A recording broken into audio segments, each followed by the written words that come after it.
కాపు ఉద్యమ నేత మాజీ మంత్రి ముద్రగడ పద్మనాభం మృతి పట్ల మాజీ మంత్రి చేగుండి హరిరామ జోగయ్య సంతాపం వ్యక్తం చేశారు. ఆయన మరణం కాపు జాతికి తీరని లోటన్నారు. కాపు, బలిజ, తెలగ, ఒంటరి వర్గాల్ని బీసీల జాబితాలో చేర్చాలనే ముద్రగడ ఉద్యమాన్ని ఈ సందర్భంగా జోగయ్య గుర్తు చేసుకున్నారు.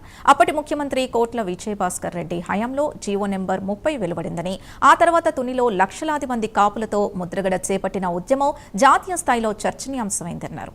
ఫలితంగా అప్పటి ముఖ్యమంత్రి నారా చంద్రబాబు నాయుడు బీసీ కమిషన్ను ఏర్పాటు చేసి ప్రత్యేక చట్టాన్ని తీసుకొచ్చారని అన్నారు. కూటమి ప్రభుత్వం 14వ చట్టాన్ని అమలు చేసేందుకు చొరవ తీసుకుంటే ముద్రగడ పద్మనాభం ఆత్మకు నిజమైన శాంతి చేకూరుతుందని హరిరామ జోగయ్య అభిప్రాయపడ్డారు. ముద్రగడ పద్మనాభం గారు చనిపోవటం కాపు జాతికి అందరికీ కూడా చాలా నష్టాన్ని కలగజేసిందని చెప్పడానికి ఏమాత్రం కూడా సందేహం లేదు.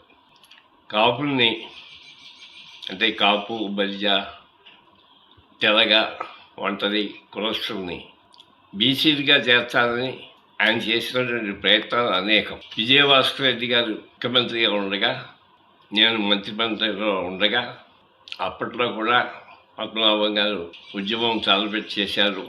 భాస్కర్ రెడ్డి గారు కూడా జీవో నెంబర్ 30 అని చెప్పేసి ఇష్యూ చేస్తూ దాంట్లో బీసీలుగా కాపులు చేస్తూ నిర్ణయం కూడా తీసుకోవటం జరిగింది.